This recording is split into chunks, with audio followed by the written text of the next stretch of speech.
Let's make it do what it do. Good afternoon, ladies and gentlemen. This is the day that the Lord has made. We are rejoicing and we are glad in it. For those of you that are coming on, joining us live, I want to say welcome to the Ramon Preston Show. Please do me a quick favor, hit the like button, hit the share button. Please tag Lolly Dolly everybody and let them know that your boy, Ramon Preston, my squad, we are all live right here in the beautiful Buckhead community of Atlanta, and you, my friends, are watching the Ramon Preston Show. Good afternoon, ladies and gentlemen. Today, we're going to be talking about 10 steps to a creative real estate deal. 10 steps to a creative real estate deal. This is part 3 to this 10-step discussion. The last 2 days, we talked about, in part 1, steps 1 and 2. Yesterday, part 2, steps 3 and 4. And today, we're going to talk about, we talked about 1, 2, 3, 4, yesterday. And now today, we're going to be talking about steps 5 and 6. I'm looking at my papers. I'm like, I know we didn't go over 5 and 6. Okay, so if you're coming on live, please do me a quick favor. Hit the like button, hit the share button, and tag Lolly Dolly everybody and let them know that your boy, Ramon Preston, my squad, we are all live right here in the beautiful Buckhead community of Atlanta. You're watching the Ramon Preston Show. Again, for those of you that are joining us live, please put in the comments what city you're watching us from. Let me know what city you're watching me from. I love to know where you're watching the Ramon Preston Show from. Again, this entire week, Monday through Friday, we're talking about the 10 steps to a creative real estate deal. So hopefully you already know what creative real estate investing is. Hopefully you already have an idea of some of the strategies we use in creative real estate investing, like owner finance or subject to. If you are familiar with those specific strategies, then these 10 steps are going to help you. Now, just for the purpose of giving you some context to what we've talked about so far, today I'm going to be talking about the 5th and the 6th step, okay? But just to give you some context, the 10 steps to a creative real estate deal. Number 1, you got to generate a lead. That's the first step. Number 2, you have to make initial contact. Number 3, you want to gather the facts. So once you contact and get an opportunity to speak to someone, if they're interested in the type of deal that you're doing or you're offering and proposing to them, you want to gather more facts. If it's a creative real estate deal like owner finance or subject to specifically, you have to gather certain information. You have to get their banking information. If they're in pre-foreclosure, that's other information you need because you want to know what's going on with this particular property and with that seller. Step 4, you want to underwrite and analyze the deal. So if I do number 1, step 1, if I generate a lead, and if I have a lead that I'm generating, getting information, I want to make contact with that lead. If this is the type of property I want to buy, and I know I want to buy that property creatively through a strategy like subject to or through a strategy like owner finance, once I generate the lead and make the contact, I need to reach out to that person, talk to them, and then when we're able to converse, I have to gather certain facts, get certain information. Once I get that information and put it with the information I already have, step 4 is I have to underwrite and analyze the deal. So even though I've done some preliminary underwriting before I even reached out to the lead, now that I've made contact and gathered facts, I need to underwrite it again because I got new information. And that brings us to step 5. Once you underwrite and analyze the deal and you've gone through the first 4 steps in what I'm sharing with you as a 10-step process, step 5 is you need to visit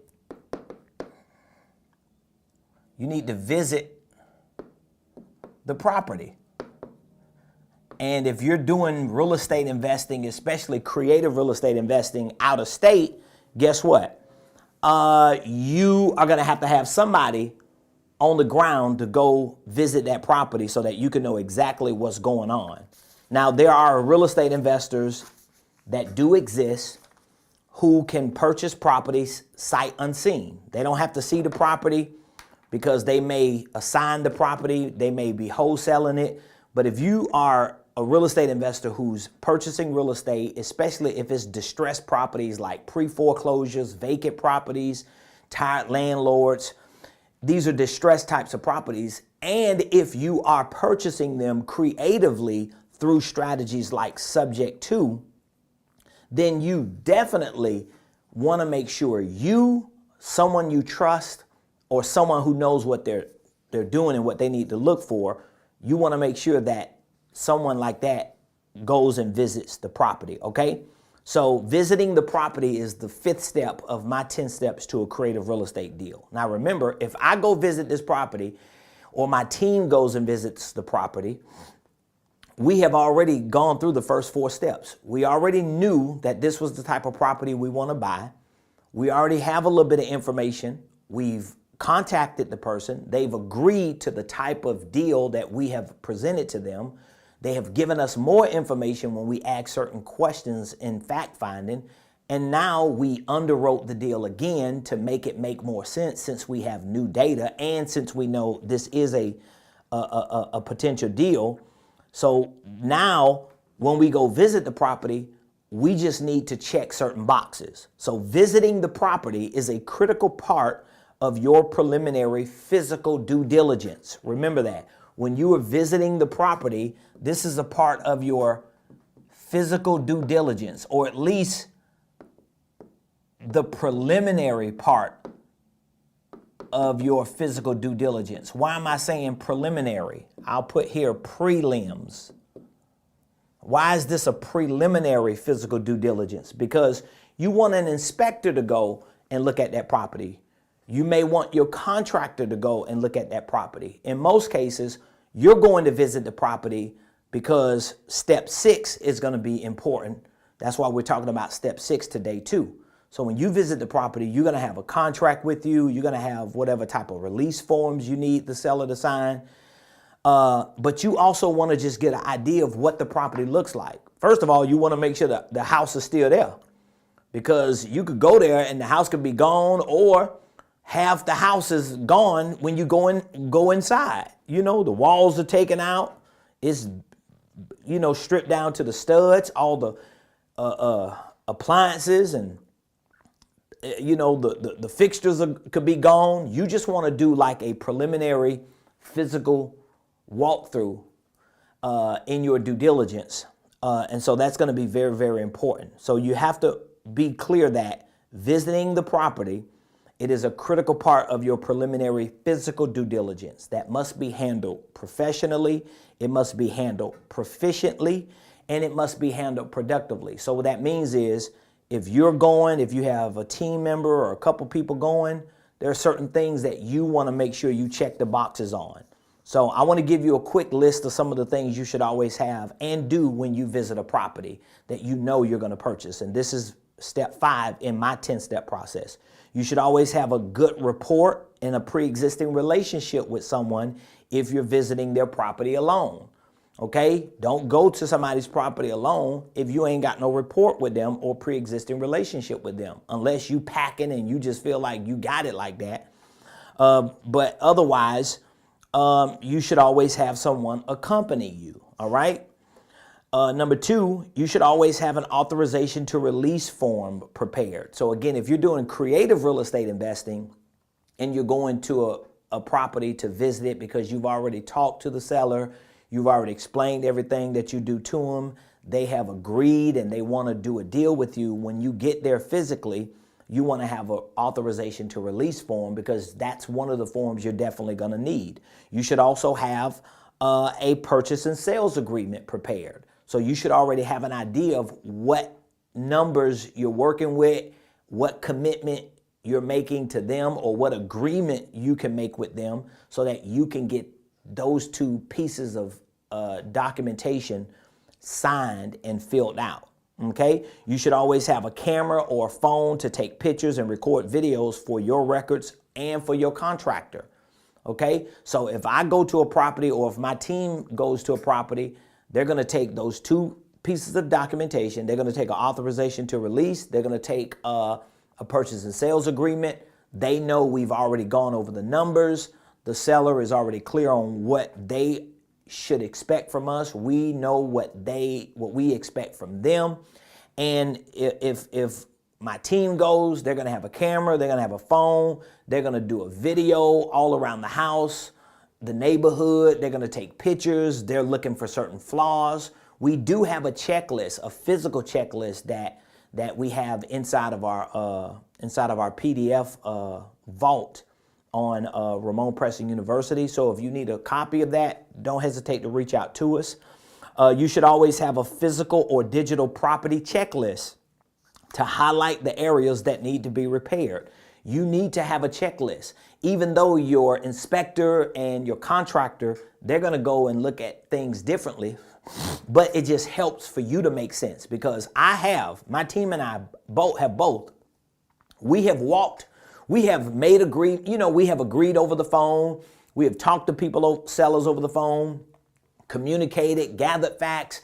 They've emailed us bank statements and documents and all the stuff to show us what's going on with the deal. They've said to us, oh, all it needs is carpet and a little bit of paint. We've heard it all. And then by the time we get to the property, we like, wait a minute, right? And just going there, we already see, yeah, this ain't no deal. Like, we're not doing this. And that plays a very, very important role, okay?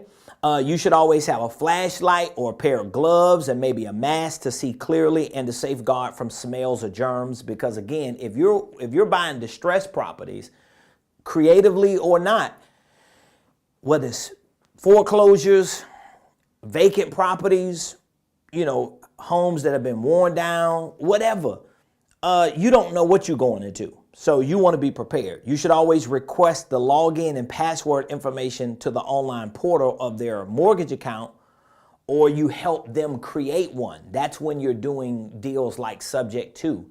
You want to get access to the online account. Of course, you want to get a copy of any paper statements or legal correspondence that they have regarding the property, because foreclosure trustees are going to mail them stuff certified. They might have a whole pack of envelopes sitting on their kitchen table or countertop. So if it's a creative deal, you definitely need that type of documentation. You should always inform them or remind them to allow your company or your attorney or closing or title company or your transaction coordinator, whoever it is, remind them and inform them that you, your team, your attorney, your TC, they're going to handle everything from that point forward. And if they have any questions, to reach out to that specific person. If the property is empty, there are cases that the property is empty, you may be able to place a lockbox in a secure area outside so that you could give the inspector and a contractor access to the property so that you ain't got to keep going back and forth out there if the property is empty. And so again, step 5 in this 10-step process for doing a creative real estate deal is visit the property. And this is just a preliminary part of your physical due diligence, because you still want to have an inspector come out there and do an inspection. You still want your contractor to come out there and look at the property and give you some estimate on what the costs are associated to the property. So for our company, RP Capital Home Solutions, we try our best to make sure that whenever we're acquiring a property, whether it's a fix and flip, definitely if it's a fix and flip, but even if it's a buy and hold, we have certain things that we want to do that's just a part of our signature brand, right? So that means there's a certain color scheme we might want to repaint the house in.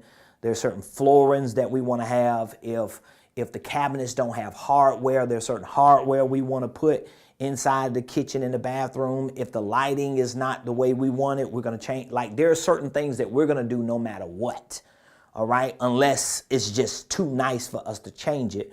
But for the most part, we're going to make sure we make that upgrade. So that's going to automatically be costs that we have to pay our contractor. Okay. Step six, and I'm making this a step for all you creative people, because sometimes you don't do the most important part, sign the documents. Now, I'm not an attorney, I ain't no legal expert, but what I will say is, if you have a purchase and sales agreement and you have an authorization to release form and any other disclosures or addendums that you have, if you're doing like creative deals like subject to, hopefully you got it from an attorney. Hopefully it's been vetted by that attorney in the area that you do business with, so that you know everything you need in those documents is there to protect the seller and to protect you. But one of the things that you should have inside of your purchase and sales agreement is the ability to assign that contract. Even if you're not intending to wholesale it, maybe you're intending to buy it and hold it or fix it and flip it, but that's always a box you want to check, and you want to make sure that seller is clear. Okay. And again, I'm not an attorney, and I'm not a wholesaler. I'm an investor, but what I do know, my attorney, the few that I've worked with and talked with, told me straight up, like, just check the box even if you're not going to assign it. So at least if for some reason something comes up and you may have to, you check that box. You don't have to go back and redo it, and explain to them what that means on that contract. So we have the ability to assign it, and we may assign it if for some reason it's best for someone else to purchase it, or whatever the case is. But you want to sign the documents. And again, if it's a creative real estate deal like subject to, you're definitely going to have two main documents that you're going to bring for that seller to sign. There's going to be an authorization to release form, and it's going to be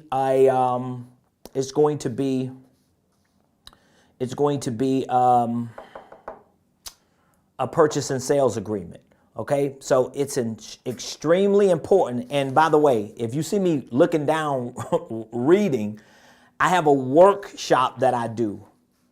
We just did one a couple weeks ago. It's a creative real estate investing workshop. It's a one-day deep dive we do into all things creative. We talk about the different ways you can do creative, the difference between creative and conventional, or traditional, non-traditional. We have documents, forms. We have an entire online course teaching all the ins and outs of pre-foreclosures and how to get into this business with no credit, no credentials, little to none of your own cash. And we also have a mentorship program. I don't have it behind me, but we also have a mentorship program that we have weekly coaching calls. We have regular meetups. So we just started last week a new trend over here in the world of our Millionaire Mentorship program. And that new trend is every 2 Saturdays, every 2 weeks, we meet up in person here for now at my headquarters on Saturdays for about 4 hours. And we underwrite deals, we pull lists for properties that fit our buy box or our investment criteria. We role play with scripts, we make calls and contacts, and we try to do deals. That's what we're doing. So if you're interested in being inside of our community, don't hesitate to reach out to us. But again, it's extremely important to clearly explain when you're getting people to sign the initial documents. It's important to clearly explain and completely fill out each document to prevent any delays with your transaction coordinator or with your attorney. You want people to be clear on what you're doing. So my team, they typically talk to people before I talk to people. And they're going to go over everything with them 2, 3, 4, 5 different times. They're going to ask them the same question 3 different ways, make sure that they have clarity. By the time I talk with them, I'm going to go over it 2 or 3 times. By the time we schedule an appointment to go visit the property, we're going to go over it with them again 2, 3 different times. And then what we do is we make sure whoever is assigned to that seller, that they work with them all the way through the process until we get to closing. very similar to what a transaction coordinator would do, but we do that in-house, okay? So we do have someone who plays the role of a transaction coordinator, but we also have someone that plays the role of a seller coordinator. They just coordinate the process that the seller has to go through, meaning that it may not be the legal side in terms of the contracts. It may just be to help them relocate, to help them get movers. They may need assistance with getting a new place, whatever the things are. We try to help people, especially when it's a distress situation.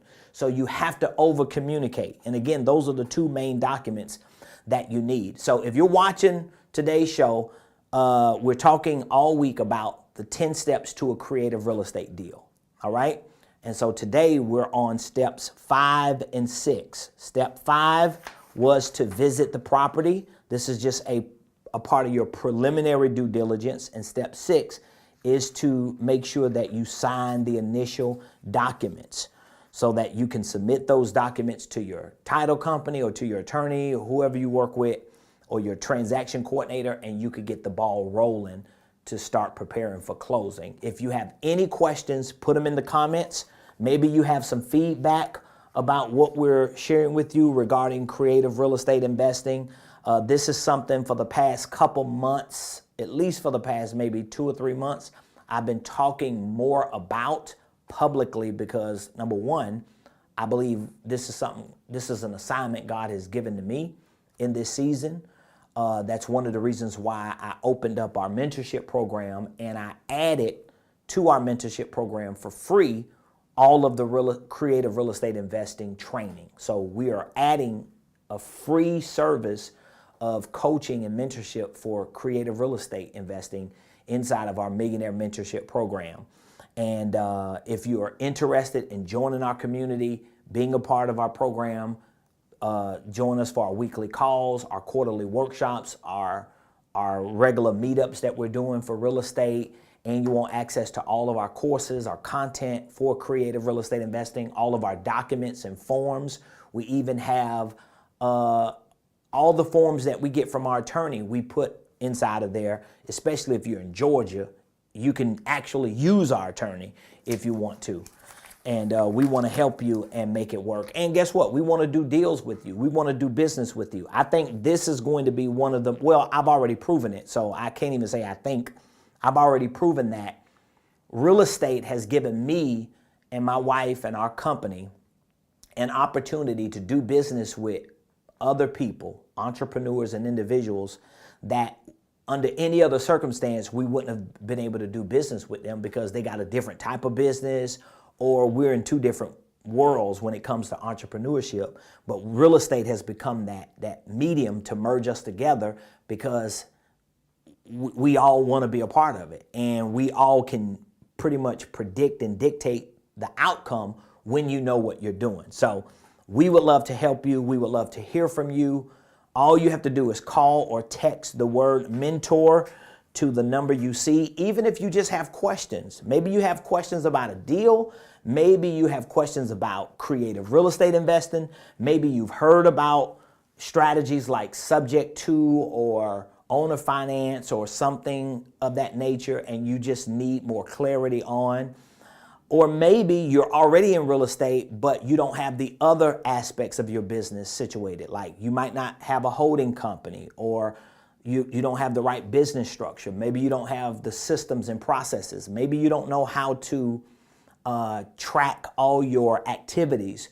We teach all that inside of our Millionaire Mentorship program. We have courses on it, workshops on it, weekly calls on it, regular support. And we have a community of people that you are able to connect with. So we want to hear from you. Call or text the word mentor to 678-276-8253 or 8556. And don't forget, leave a comment. Give us some feedback. Let us know how this channel and how this information is helping you and bringing value to you. Subscribe to my YouTube page. And we will be back tomorrow, 12 o'clock noon Eastern Standard Time, live right here from the beautiful Buckhead community of Atlanta in our headquarters, and we will be sharing with you steps 7 and 8 of the 10 steps to a creative real estate deal. Until tomorrow, have an amazing winning Wednesday, and I'll see you on the other side.